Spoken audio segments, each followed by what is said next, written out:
ನಮಸ್ತೆ ಮಾಸ್ಟರ್ಸ್. ನನ್ನ ಹೆಸರು ಕಲಾವತಿ, ವಿಜಯಪುರ, ದೇವನಹಳ್ಳಿ ತಾಲೂಕು, ಬೆಂಗಳೂರು ಗ್ರಾಮಾಂತರ ಜಿಲ್ಲೆ.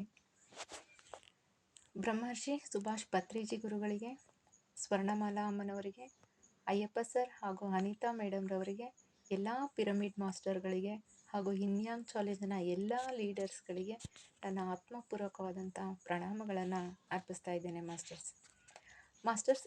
ನಾನು ಈ ಚಾಲೆಂಜ್ ತೊಗೊಂಡಾದಮೇಲೆ ನನ್ನ ಪರ್ಸ್ನಾಲಿಟಿಯಲ್ಲಿ ಸಾಕಷ್ಟು ಚೇಂಜಸ್ ಆಗಿದೆ.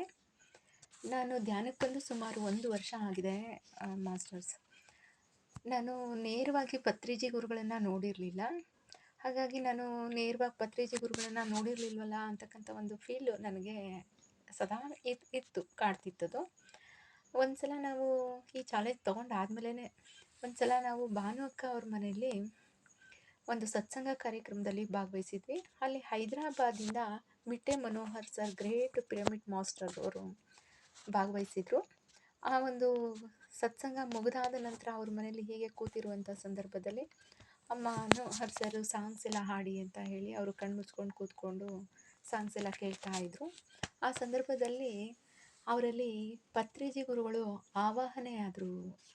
ಆವಾಹನೆಯಾಗಿ ಅವರು ನಮ್ಮೊಂದಿಗೆ ಮಾತನಾಡಿದ್ರು. అందరూ ಆನಂದಂగా ఉండాలి ಅಂತ ಹೇಳಿದ್ರು. ಐ ಲವ್ ಮ್ಯೂಸಿಕ್ ಅಂತ ಹೇಳಿದ್ರು.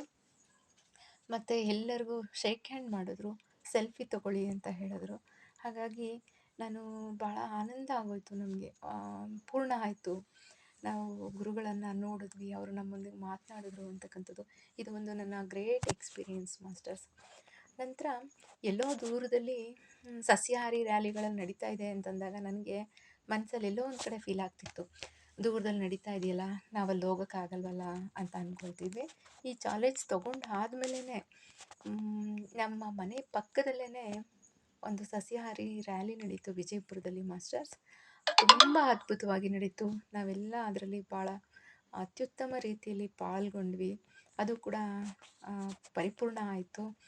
ನಂತರ ಹಿನ್ಯಾಂಗ್ ಚಾಲೆಂಜ್ ತೊಗೊಂಡಾದಮೇಲೆ ನನ್ನ ಉದ್ಯೋಗ ರಂಗದಲ್ಲಿ ಸಾಕಷ್ಟು ಬದಲಾವಣೆ ಆಗಿದೆ ಮಾಸ್ಟರ್ಸ್.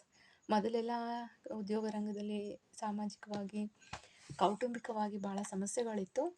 ಈಗ ಆ ಥರದ ಸಮಸ್ಯೆಗಳೆಲ್ಲ 80% ಬಗೆಹರಿದಿದೆ. ನಂತರ ಉದ್ಯೋಗ ರಂಗದಲ್ಲಿ ಆರ್ಥಿಕವಾಗಿ ನಾನು ಪ್ರಬಲವಾಗಿ ಬೆಳೀತಾ ಇದ್ದೀನಿ. ನನ್ನ ಈ ಒಂದು ಜರ್ನಿ ಹೇಗಿದೆ ಅಂತಂತಂದರೆ, ಮೆಡಿಟೇಷನ್ ಜರ್ನಿ. ಅಯ್ಯಪ್ಪ ಸರ್ ಅವರ ಕ್ಲಾಸನ್ನು ಕೇಳ್ತಾ ಇರ್ತಕ್ಕಂಥದ್ದು, ಅವ್ರು ಕೊಡ್ತಕ್ಕಂಥ ಒಂದು ಕಾಷನ್ಸನ್ನು ನಾವು ಫಾಲೋ ಮಾಡ್ತಕ್ಕಂಥದ್ದು, ಬೇರೆಯವರು ಹೇಳ್ಕೊಳ್ತಕ್ಕಂಥ ಎಕ್ಸ್ಪೀರಿಯೆನ್ಸು, ಇದೆಲ್ಲವೂ ನಮ್ಮನ್ನು ಏನು ಮಾಡಿದೆ ಅಂತಂದರೆ, ನನ್ನನ್ನು ಸುಮಾರು ಈ ಒಂದು ಧ್ಯಾನದ ಜರ್ನಿಯಲ್ಲಿ ಸುಮಾರು 10 ವರ್ಷ ಮುಂದೆ ಕರ್ಕೊಂಡೋಗಿದೆ ಅಂತ ನನಗೆ ಫೀಲ್ ಆಗ್ತಾಯಿದೆ. ಹಾಗಾಗಿ ಅಯ್ಯಪ್ಪ ಸರ್ ಅವರಿಗೆ, ಪತ್ರಿಜಿ ಗುರುಗಳಿಗೆ, ಇಡೀ ಯೂನಿವರ್ಸ್ಗೆ thank you so much sir. Thank you very much sir.